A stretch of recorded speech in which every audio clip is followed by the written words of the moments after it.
नमस्कार दोस्तों, केरल में बम्पर बहुमत से जीत के साथ ही उपचुनाव में भी कांग्रेस को बड़ी जीत मिली है। बता दें, 5 राज्यों के 7 विधानसभा सीटों पर चुनाव हुए थे, जिसमें गुजरात की उमरेड, कर्नाटक की बागलकोट और दावनगेरे साउथ, महाराष्ट्र की बारामती और राहुरी, नागालैंड की कोरीडांग, त्रिपुरा की धर्मनगर सीट शामिल है। 5 राज्यों के चुनाव मतगणना के साथ ही इन सभी 7 सीटों के भी वोटों की गिनती हुई। अब इन सभी 7 सीटों के फाइनल नतीजे आ गए हैं, जिसमें कांग्रेस को एक बड़ी सफलता हाथ लगी है। एक तो केरल चुनाव में जीत की कांग्रेस को खुशी, तो उपचुनाव में भी जीत कांग्रेस की खुशी डबल हो गई। बता दें, 5 राज्यों के चुनाव के रुझान अब फाइनल नतीजों में लगभग तब्दील होने लगे हैं। हालांकि कई सीटों के अभी फाइनल नतीजे आने बाकी हैं, लेकिन केरल की सभी 140 विधानसभा सीटों के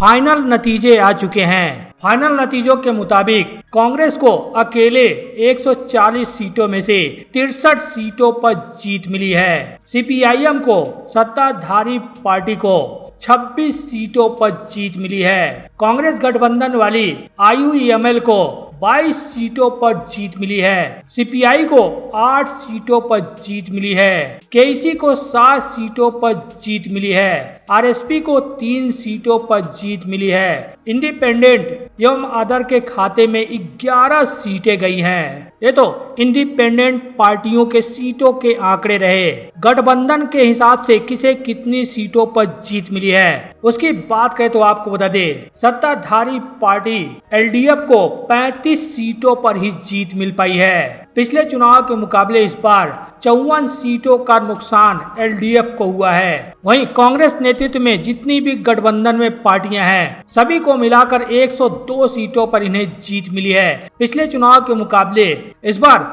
कांग्रेस गठबंधन को 62 सीटों का फायदा हुआ है। वहीं भारतीय जनता पार्टी को 3 सीटों पर जीत मिली है। ये तो रहे केरल के जनरल इलेक्शन के नतीजे, लेकिन उपचुनाव में किन सीटों पर कांग्रेस को जीत मिली है उसको बताने से पहले आपको बता दें, तमिलनाडु के मुख्यमंत्री एमके स्टालिन अपनी सीट पर चुनाव हार गए हैं। आप ये देख सकते हैं, कोलाथूर विधानसभा सीट पर मुख्यमंत्री एमके स्टालिन 8,795 वोटों के अंतरों से चुनाव हार गए हैं। यहाँ पर विजय की पार्टी टीबीके के बीएस बाबू ने चुनाव जीत लिया है। बीएस बाबू को कुल 82,997 वोट मिले, जबकि मुख्यमंत्री एमके स्टालिन को 74,202 वोट ही मिल पाए। 8,795 वोटों के अंतरों से एमके स्टालिन अपनी सीट हार गए। हालांकि अब तक के रुझानों के मुताबिक एमके स्टालिन की पार्टी डीएमके सत्ता से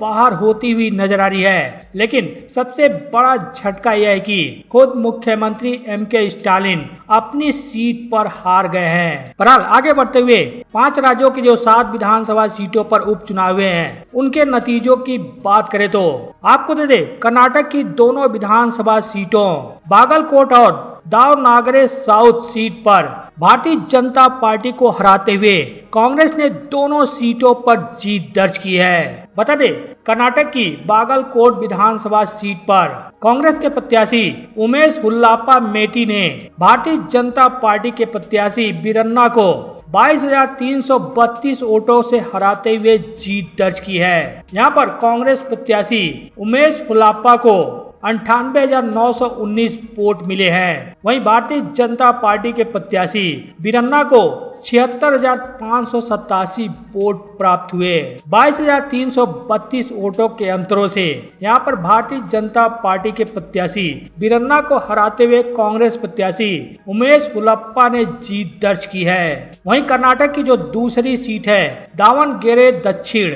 इस सीट पर भी कांग्रेस प्रत्याशी की जीत हुई है। कांग्रेस प्रत्याशी समर्थ समनूर मल्लिकार्जुन ने भारतीय जनता पार्टी के प्रत्याशी श्रीनिवास टी दास कारियप्पा को 5,708 वोटों के अंतरों से हराते हुए जीत दर्ज की है। बता दें, इस सीट पर कांग्रेस प्रत्याशी को कुल 69,578 वोट मिले, जबकि भारतीय जनता पार्टी प्रत्याशी श्रीनिवास टी को 63,870 वोट प्राप्त हुए। कांग्रेस प्रत्याशी ने 5,708 वोटों के अंतरों से भाजपा प्रत्याशी को हराते हुए जीत दर्ज की है। हालांकि उपचुनाव में भारतीय जनता पार्टी को भी जीत मिली है। भारतीय जनता पार्टी ने 4 राज्यों की 4 सीटों पर जीत दर्ज की है, जिसमें गुजरात की उमरेड सीट, महाराष्ट्र की राहुरी विधानसभा सीट, नागालैंड की कोरीडांग सीट और त्रिपुरा की धर्मनगर सीट शामिल है। इन सभी चारों सीटों पर हुए उपचुनाव में भारतीय जनता पार्टी ने जीत दर्ज की है और महाराष्ट्र की एक सीट जो बारामती है, उस सीट पर महाराष्ट्र के पूर्व मुख्यमंत्री अजित पवार की पत्नी सुनेत्रा अजित पवार की जीत हुई है। सुनेत्रा अजित पवार ने यहाँ पर 2,18,034 वोटों के अंतरों से जीत दर्ज की है। हालांकि इस सीट पर कांग्रेस पार्टी ने अपने प्रत्याशी उतारे थे, लेकिन ऐन मौके पर कांग्रेस प्रत्याशी ने नाम वापस ले लिया था। अब यह माना जा सकता है कि इसी कारण से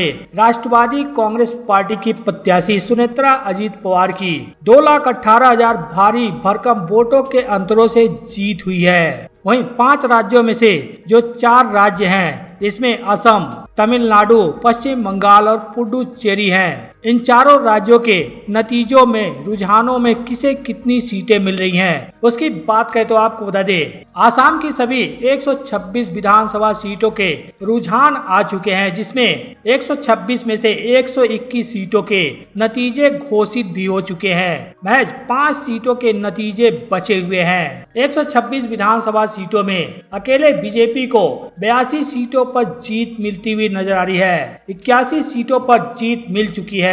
वहीं कांग्रेस को 19 सीटों पर जीत मिलती हुई नजर आ रही है। इस 19 में से 15 सीटों के नतीजे घोषित हो गए हैं और 4 सीटों पर अभी कांग्रेस बढ़त बनाई हुई है। वहीं बीजेपी गठबंधन वाली बीओपीएफ को 10 सीटों पर जीत मिल चुकी है। बीजेपी गठबंधन वाली एजेपी को 10 सीटों पर जीत मिली है। वहीं एआईयूडीएफ को 2 सीटों पर जीत मिली है। आरजेआरडी को 2 सीटों पर जीत मिली है। एआईटीसी को 1 सीट पर जीत मिली है। वहीं बात करें तमिलनाडु की 234 विधानसभा सीटों की, तो अब तक 234 में से 176 सीटों के नतीजे घोषित हो चुके हैं और 58 सीटों पर अभी काउंटिंग जारी है, जिसमें से एक्टर विजय की पार्टी टीबीके को 107 सीटों पर जीत मिलती हुई नजर आ रही है। डीएमके को 60 सीटों पर, एआईएडीएमके को 47 सीटों पर, कांग्रेस को 5 सीटों पर,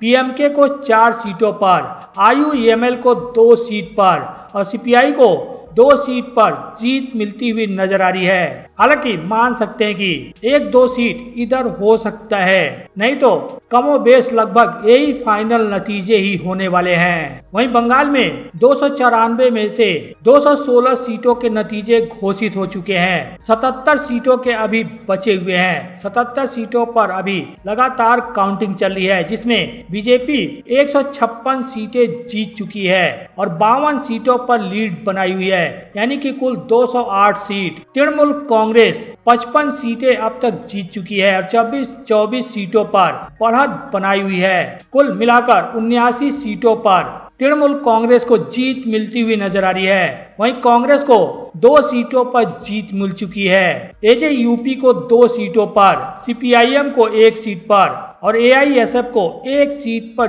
जीत मिल चुकी है। वहीं पुडुचेरी की बात करें तो पुडुचेरी की 30 विधानसभा सीटों में से लगभग सभी के नतीजे सामने आ चुके हैं। सिर्फ 1 सीट के नतीजे बाकी हैं, जिसमें 1 राउंड और गिनती बचा हुआ है। पुडुचेरी की 30 विधानसभा सीटों में से भारतीय जनता पार्टी गठबंधन वाली पार्टी एआईएनआरसी को 12 सीटों पर जीत मिलती हुई नजर आ रही है। हालांकि 11 सीटों पर ऑलरेडी जीत मिल चुकी है। 1 सीटों पर अभी भी काउंटिंग चल रही है। वहीं यहाँ पर बीजेपी को 4 सीटों पर जीत मिल चुकी है। डीएमके को 5 सीट पर, टीबीके को 2 सीट पर, कांग्रेस को 1 सीट पर, एलजेके को 1 सीट पर और अन्य और इंडिपेंडेंट को 5 सीटों पर जीत मिली है। यहाँ पर भारतीय जनता पार्टी गठबंधन वाली यानी एनडीए की सरकार बन रही है। तो कुल मिलाकर 5 राज्यों में से 3 राज्यों में भारतीय जनता पार्टी की सरकार